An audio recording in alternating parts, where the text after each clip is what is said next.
장사 지낸 바 되었다가 그 다음에 이제 4절 뭐라고 말씀하실까요? 고린도전서 15장 4절에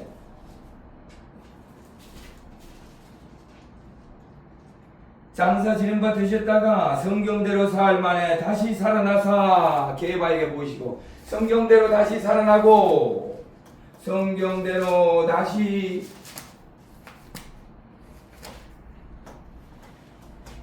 살아나고 다시 살아나사 게바에게 보이시고. 잘 보세요. 다시 살아나시고 우리 한문으로 쓸 때 뭐라고 그러나요? 부활하시고 그렇잖아요. 그러면 성경대로라고 얘기할 때는 잘 보세요. 1월 14일날 6월절 날에 성경대로 죽으시고 장사 지낸 바 되었다가 1월 15일날 무교절 곧 안식일날 무덤에서 쉬셨다가 곧 안식일 다음날 요한복음 20장 1절 요한복음 20장 1절 안식 후 이튿날 예수님께서 살아나시는데 안식일날은 무교절이고 무교절 다음날 곧 안식일 다음날은 뭐가 되나요? 초실절이 되잖아요. 초실절이 성경대로 다시 나사 성경대로 다시 살아나사 두 자로 줄이면 부활절인데 부활절은 무슨 절기에? 초실절에 살아나신다라는 거예요. 초실절은 며칠이요? 1월 16일이다. 그러면 이렇게 바라봅시다. 고린도전서 15장 3, 4절에 사도 바울이 이 레위기서 23장 4, 5, 6, 11절에 기록된 봄절기에 관한 세 절기로 완벽하게 고린도 성도들에게 하나님의 말씀, 천국 복음, 예수 그리스도의 부활에 대한 복음을 전파하고 있다는 것을 명확하게 알 수 있죠. 그래서 이런 맥락에서 바라볼 때 우리가 성경 말씀대로 예수님께서 오셨고 성경 말씀대로 죽었다가 살아나셨다는 것을 우리가 말씀에서 말씀으로 증거할 때 왜 절기를 하나님께서 모세에게 주셨냐라는 것을 다시 되짚어 본다면은 절기 속에다가 내 아들을 보내실 때 아담의 원죄로부터 자범죄 이르기까지 모든 죄를 사하여 주시기 위해서 자기 아들을 보내실 때 십자가의 대제사장 어린 양의 속량으로 속죄제로 죽으시기 위해서 보내셨다는 것을 이 절기 속에 넣어 두신 거예요.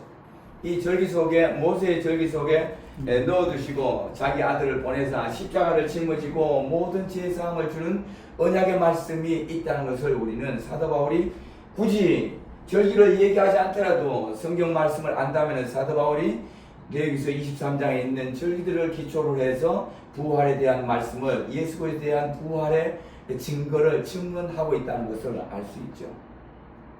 이런 맥락에서 우리가 잘 살펴보면은 우리가 간과해서는 안 되는 게 참 제가 마음이 아팠었던 것은 오늘날도 여러분들 혹시 저녁에나 지금이나 일기예보에 관한 말씀을 들어보면은 아나운서께서 이렇게 쭉 얘기를 할 때 오늘은 절기상 경칩입니다. 오늘은 절기상 춘분입니다.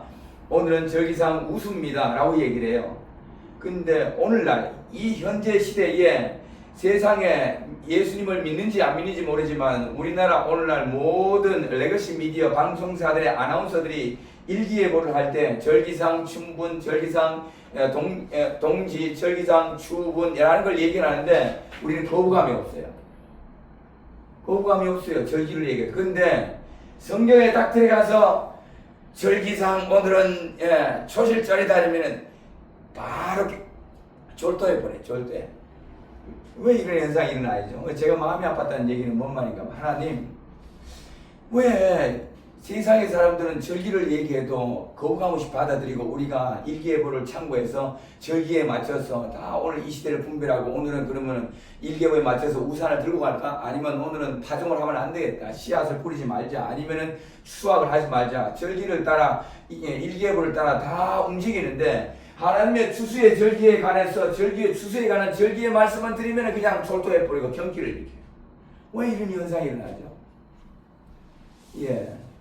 말 그대로 하나님은 추수, 농부들의 추수에 관한 말씀 속에 아들 예수에 관해서 약속으로 넣어 놓으셨는데 이 약속이 성경 말씀과 연결되면은 이 아들이 그 아들이구나. 다시 올 그 아들도 가을절기, 나팔절, 7월 1일, 7월 10일 속죄절, 7월 15일 초막절에 맞춰서 오는 약속의 날짜에 맞춰서 오는 예수 그리스도를 알고 드러나고 영접하겠구나 해서 마귀들은 이 절기들을 가르치지 못하도록 세상의 절기는 듣고 다 파종하고 준비하면서 세상의 절기를 맞춰서 오늘 여름 성경학교 가는데 오늘 아나운서가 절기상 오늘은 충분히라는데 비가 온다 하더라. 이 우리 성도들아 여름 성경학교에 간다면은 오늘 우비를 단단히 준비하라. 이렇게 다 얘기를 하면서 절기에 맞춰서 추수하시는 말씀은 빼버리니까 누가 좋아한다? 마귀들이 좋아한다. 왜일까요? 하나님의 아들이 2000년 전 절기에 맞춰서 십자가에 죽으시고 부활하신 말씀의 동선을 살펴본다면은 다시 오시는 아들 왕의 왕 심판에 들어오시는 예수님이 여전히 남은 절기 가을 절기에 대해서 기록된 약속된 날짜에 맞춰서 절기를 성취하는 것이 우리는 하나님의 주신 지혜로 얼마든지 유추해 볼 수 있다라는 거죠. 근데 마귀들 입장에서 어떻게 해요? 주의 주 심판의 주로 오시는 왕 예수 그리스도를 가리운다면은 절기를 지워버리는데 절기는 율법이다. 로마서에 기록하신 사도 바울의 말씀을 아주 특별하게 인용을 해서 뭐라고 그래요?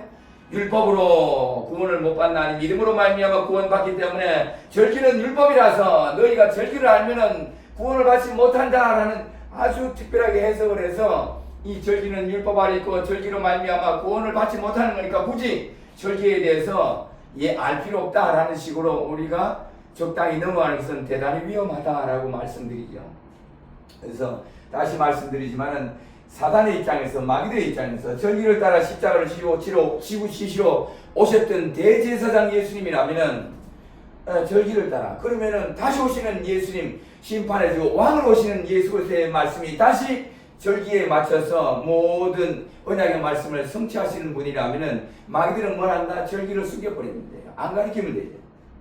그래서 우리가 절기를 모르면은 약속된 날짜 그 날짜를 알기 어렵다라는 말씀을 드리고 지난번에도 한번 말씀드렸지만은 창세기 1장 14절에 넷째 날에 궁창에다가 해, 달, 별들을 만드시고 이 전체들에게 명령하시기를 징조와 그 다음에 계절과 일자와 연한을 이루라는데 히브리서 원어에는 계절이 아니라 절기와 징조와 절기와 일자와 연한을 이루라는데 해석을 계절로 번역을 해놓다가 보니까 하나님의 말씀이 다 가리워져 있다라는 거죠. 그래서 다시 말씀드리지만 창세기 1장 14절 해, 달, 별을 만드시고 난 다음에 징조와 절기와 일조와 연한을 이루는데 해, 달, 별은 하는 명령을 받고 하는 일이 때가 되면은 1년 중에 7개 절기를 이루는 거고 때가 되면은 특별한 징조 계기 일식을 낮에는 계기 일식을 만드는 거 밤에는 빛빛달 블러드문을 만드는 것이 또는 별들의 이 여러 가지 평상시와 같지 않고 특별한 운행의 모습을 나타내는 것이 말 그대로 해, 달, 별들이 하나님의 명령을 받고 하는 일들이죠. 그런 맥락에서 바라볼 때 때가 돼서 예수님께서 죽으신 이 시점에도 블러드문이 떴을 거고 당연히 떴죠. 창세기 1장 14절의 말씀이 응해야 되는 거니까. 그래서 그런 맥락에서 바라볼 때 우리는 절기에서 하나님께서 절기는 말 그대로 단수가 모여들죠. 모여들하면 하나죠. 그냥 창세기 1장 14절은 절기 단수로 얘기했지만은 레위기서 23장에 와서 레위기서 23장에 와서 얘기할 때는 모에dim 절기들이라고 얘기하는 거죠. 절기들 얘기라는 거 얘기하는 거예요. 복수니까. 그래서 이와 같은 맥락에서 볼 때 우리는 사도 바울이 분명히 고린도 교회에 가르쳐 예수 그리스도의 부활 사건에 말씀하실 때 죄인들을 위해서 죽으시고 6월절 1월 14일이고 장사 지는 바 되시고 무교절 곧 안식일 1월 15일이 되는 거고 성경대로 다시 살아나사 부활 곧 1월 16일 곧 소실절에 살아났다 하시는데 레위기서 23장 11절에 있는 거죠. 그래서 이와 같은 맥락에서 바라볼 때 우리가 다시 기억해야 되는 것은 매년 수확을 하는데 가장 먼저 수확하는 것이 보리고 그 다음에 여름에 수확하신 것이 밀인데 요 두 절기 때 수확하는 것은 절기를 지키고 난 다음에 수확이 들어가지만은 7월 15일 날 초막절에 지키는 이 일주일간의 절기는 모든 가을의 추수를 끝내고 잔치를 들어간다. 무슨 말이죠? 모든 성도들을 다 알곡으로 거두어 추수해서 곡간으로 모아드리고 난 다음에 예수님께서 신랑으로 오사 혼인잔치에 들어간다. 이 말씀입니다. 그래서 이 절기에서 시사하는 바가 대단히 크고 중요하다는 사실을 우리는 이렇게 살펴보는데 우리가 특별히 이 부분에 대해서 내가 또 충격을 느낀 게 또 한 가지가 뭔가 하면은 예배 때마다 우리는 사도신경으로 신앙 고백 드리지 않습니까? 사도신경으로 신앙 고백 드리는 내용이 다 뭘까요? 7개 절기로 신앙 고백 드리잖아요. 본디오 빌라도에게 죽으시고 유월절 장사 지낸 바 되었다가 무교절 안식일 또는 그 다음에 제 3일 만에 살아나시고 부활절 초실절 이렇게 되잖아요. 그러고 난 다음에 그 사도신경 뒷부분에 쭉 보면은 다시 오사 7월 1일 나팔절 죄를 사하여 주시고 이 말씀은 7월 10일 속죄절 심판해 주고 왕을 오시는데 그 다음에 이제 내용은 자세히 안 나와 있지만은 7월 15일 날 혼인잔치 추수가 다 끝나는 말씀이 이 절기를 통해서 사도행전으로 명확하게 알 수 있는 것은 봄절기인 6월절 본디오 빌라도로 말미암아 십자가 죽으시고 장사 진행 바 되었다가 무교절 부활하시고 예수님께서 하늘 우편에 계시다가 다시 온다는 말씀이 다시 올 때는 언제 와요? 7월 1일 나팔절 오는 거죠. 그러니까 사도신경으로 신앙 고백할 때 완벽하게 우리 스스로가 절기에 맞춰서 사도 바울이 가르쳐준 고린도전서 15장 3, 4절 말씀과 같이 절기에 대해서 내가 사도신경으로 신앙 고백을 드리면서도 절기만 얘기하면 경기를 일으키고 졸도하는 이유는 왜 나올까 하는 얘기죠. 마귀들의 전략에 내가 넘어져 있지는 않는지 우리가 다시금 경고를 받고 말씀에 의지해서 이 절기에 대한 것은 하나님께서 모세에게 주시는 약속이구나. 모에드란 말은 무슨 말이냐? 하나님의 시간, 정하신 때 이 말씀인 거예요. 절기란 말은 하나님의 기한 또는 하나님의 시간, 하나님의 때 이 말씀이에요. 그럼 무슨 말이죠? 절기는 내가 모세에게 7개의 절기를 주는데 7개의 하나님 나의 시간과 때를 정해서 준다. 매년 이와 같이 절기 하나님의 시간과 때 창세기 1장 14절에 말씀하신 말씀을 따라서 일정한 연한을 따라서 절기를 가르쳐 줄 때에 해달 별들이 절기를 가르쳐 줄 때에 7개 절기 속에 내 아들을 보내서 십자가에 어린 양으로 죽으시고 7개 절기 속에 하나님의 때 하나님의 시간을 맞춰서 내 아들이 다시 왕으로 와서 심판하시겠다. 사도신경으로 신앙 고백을 드리지만은 이 하나님의 때 모에드 하나님의 시간 이 시간에 맞춰서 내가 절기를 하지 못하면은 하나님의 약속된 혼인잔치 하나님의 약속된 심판의 자리에 나가지 못할 수도 있다. 혼인잔치에 내가 이와 같이 정확하게 어떻게 해요? 7월 15일 말 그대로 이때로부터 7일간 정확제를 지키라는가. 혼인잔치 7일간 하는데 7월 15일 날 날짜를 7째 달 7월 달과 날짜는 이미 특정이 되는 거죠. 예수님께서 손님의 1월 14일 날 죽으셨다면 7월 15일 날 다시 오셔서 신랑으로서 혼인잔치를 치러야 돼요. 왜냐하면 약속 시간이고 아버지의 약속에 따라서 아들은 다 율법을 이루러 오시기 때문에 아버지의 말씀이 아들에 대한 기록한 말씀을 아들은 다 이룬다면은 1월 14일 날 죽으셨다 16일 날 초실절에 살아나셨다 그러면은 다시 7월 1일 날 나팔 불 때 오시게 돼 있고 7월 10일 날 이스라엘의 죄를 속죄해 주듯이 7월 10일 날 속죄제는 대속죄일 가장 거룩한 날인데 뭘 한다?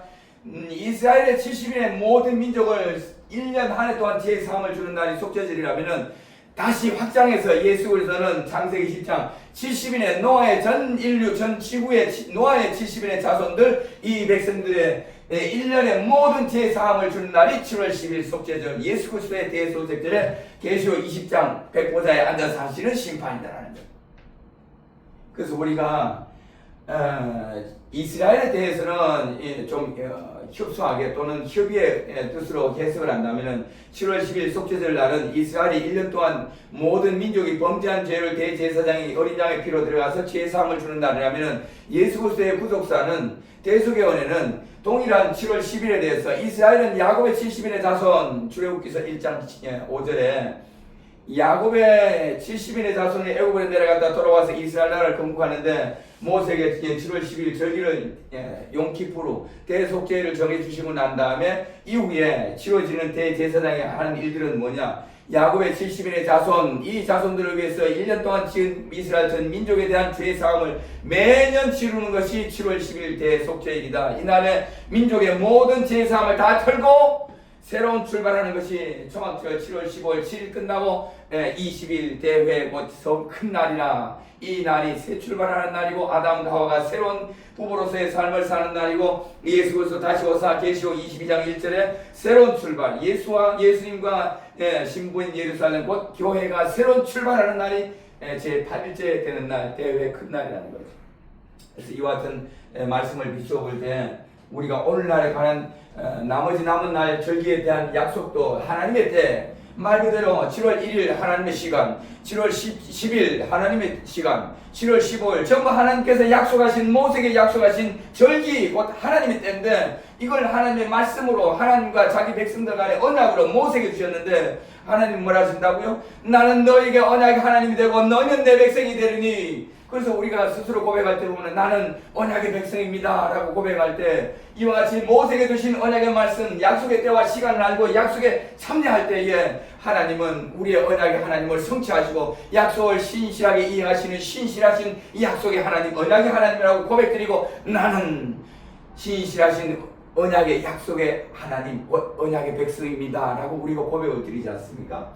그래서 이런 맥락에서 바라볼 때 언약의 하나님이다 라고 우리가 사도신경으로 신앙 고백을 드리고, 사도행전에 이와 같이 고린도 교회 성도들에게 말씀하신 이와 같은 말씀에 의지해서 사도신경으로 신앙 고백 드릴 때 모세에게 주셨던 절기를 바탕으로 완벽하게 신앙 고백을 드리고 있다는 사실을 다시 한번 경각 드리기를 바라고요. 그래서 우리가 이 말씀을 절기라는 말을 안 했다고 해서 그 절기하고 무관하다, 절기는 율법이다라고 우리가 율법에 대해서 회의하고 율법을 등 뒤에 던지면은 에스라 때와 같이 눈물 흘리고 아픈 일들이 일어나지 않겠느냐. 왜요?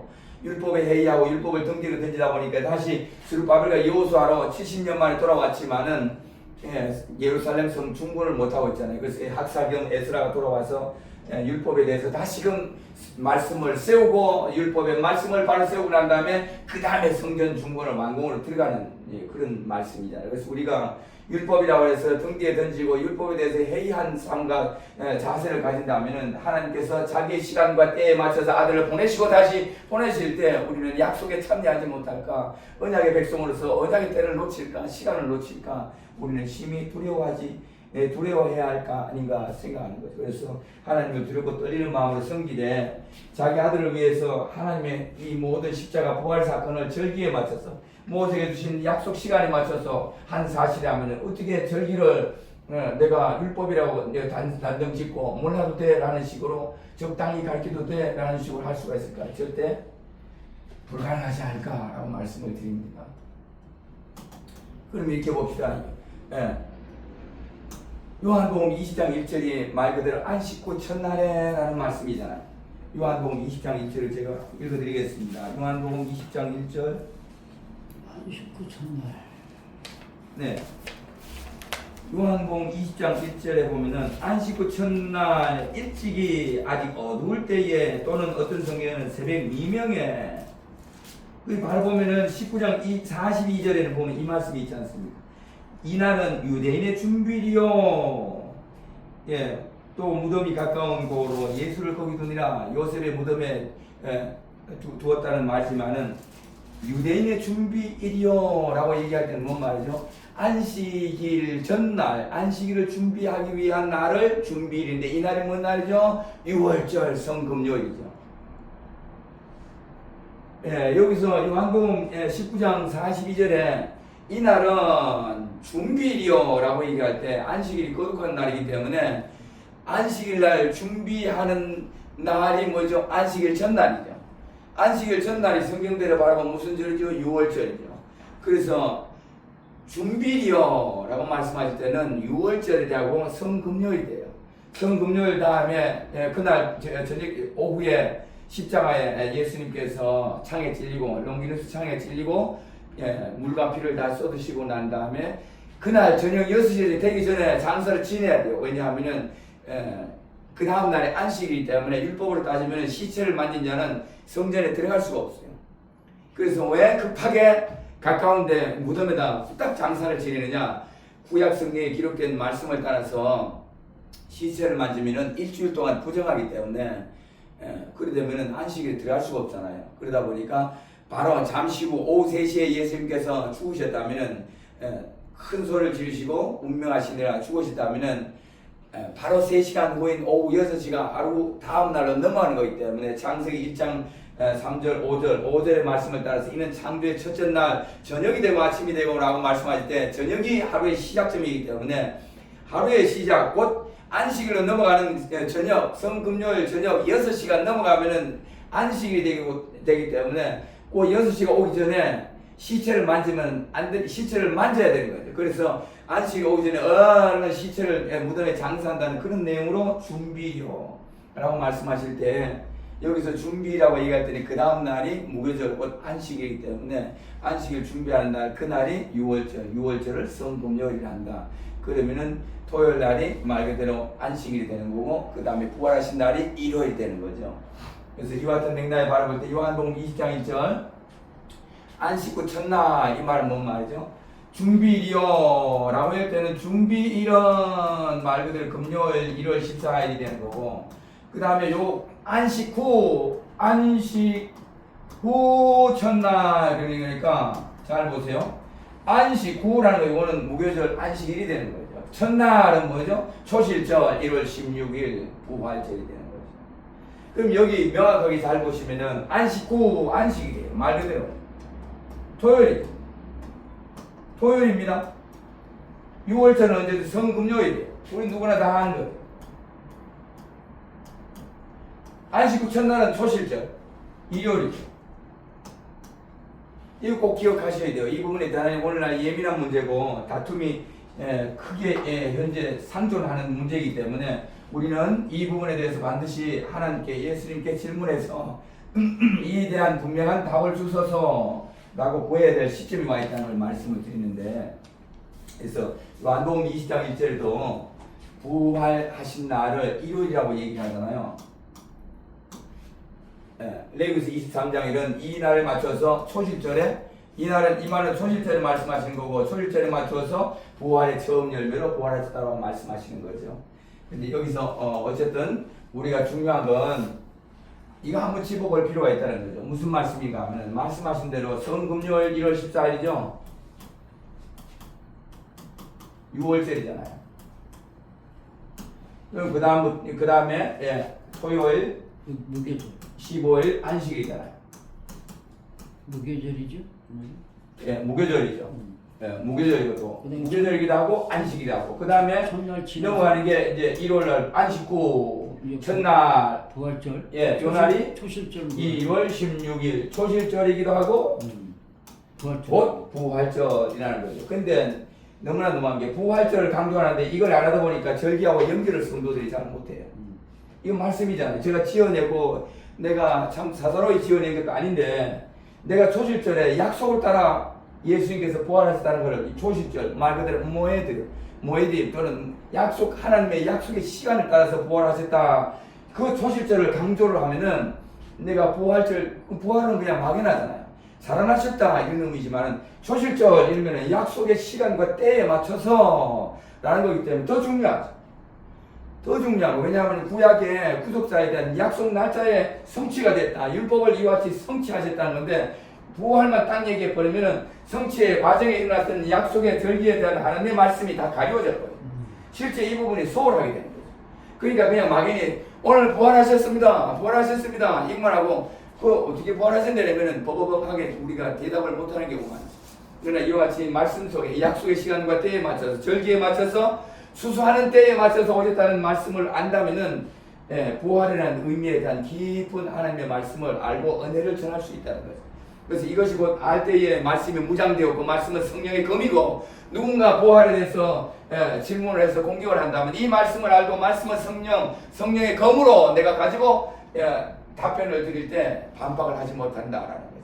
근데 이와 같은 것 없이 그냥 막연히 오늘은 부활절입니다 라고 이것만 할 때 맞는 말이지만은 그러나 누군가 내게 반박을 하거나 논쟁을 하거나 공격을 할 때 말씀으로 무장되지 않으면 이와 같은 말씀으로 내가 넘어질 수 있다라는 말씀을 한번 드려보고요. 그래서 제가 드리는 말씀이 뭔가 하면 오늘이 말 그대로 중요한 게 오늘이 1월 16일 초실절 부활절이라고 지금 오늘이 온 교회가 다 부활주의를 지키잖아요. 이걸 한번 우리가 살펴볼 필요가 있는 게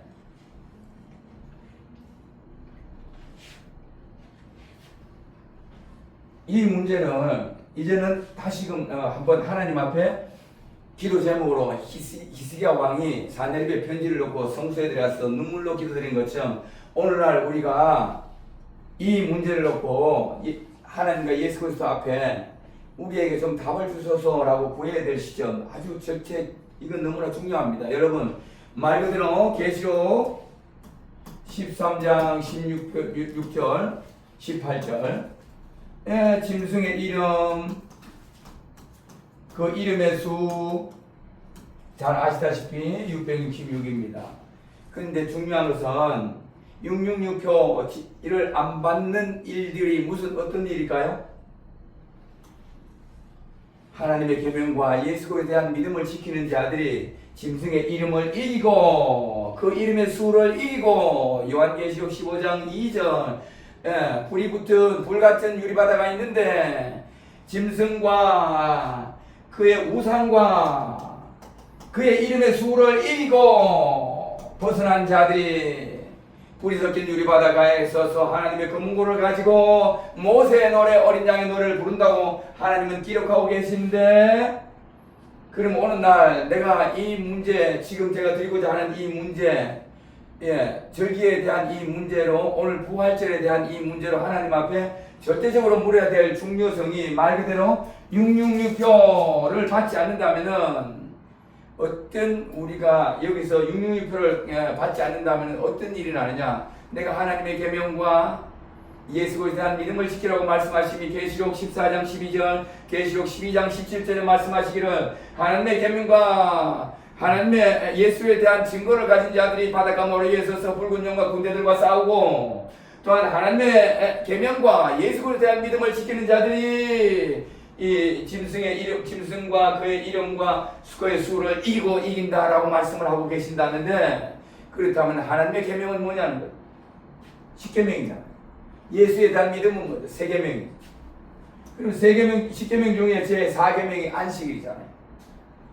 그래서 마태복음 12장 8절에는 인자는 안식일의 주인이라 2000년 전에 오셨던 예수 그리스도는 자기 자신을 가리켜 나는 창세기 2장 1, 2, 3절 모든 만물을 지으시고 6일 동안 그리고 7일째 쉬었던 안식이 이 안식의 주로서 내가 왔는데 출애굽기서 20장 8절 내가 시내산 모세에게 이스라엘 나라의 헌법으로 내가 십계명을 주었는데 이스라엘 나라의 국법 중 제4계명 안식일을 법으로 준 내가 안식일의 주인으로 왔다라고 예수님은 마태복음 12장 8절에서 천명을 하셨잖아요. 그러면은 이와 같이 다시 마지막 때 다시 올 때 예수님께서 말씀하시기를 사도 요한에게 뭐라고요? 하나님의 계명과 내게 대한 믿음 예수에 대한 믿음을 지키는 자들이 짐승과 그의 우상과 그의 이름의 수를 이기고 벗어난 자들이 어린 양의 노래 모세의 노래를 부른다고 하시는데 그러면 여기서 말 그대로 하나님의 계명은 뭐냐고요?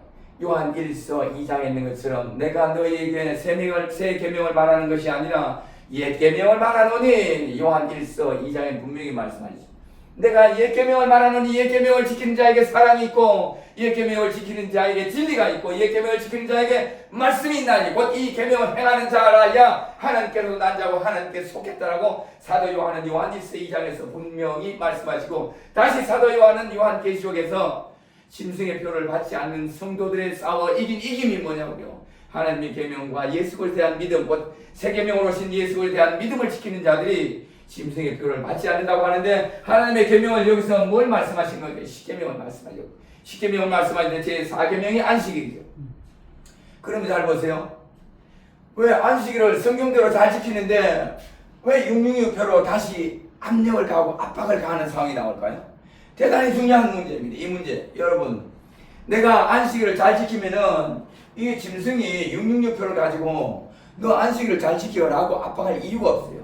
근데 여기서 숨은 비밀 안식일을 다른 날짜로 바꿔놨다면은 어떻게 돼요? 안식일을 다른 날짜로 바꿨다면은 내가 하나님의 말씀대로 하나님의 안식일을 지키려면 하나님의 안식일을 바꿔놓은 이 지도자는 어떻게 돼요?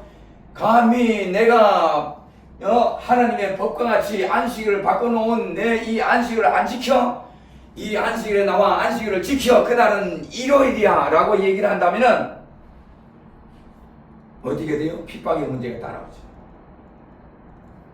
여러분들께서 안식일교가 맞다는 거예요.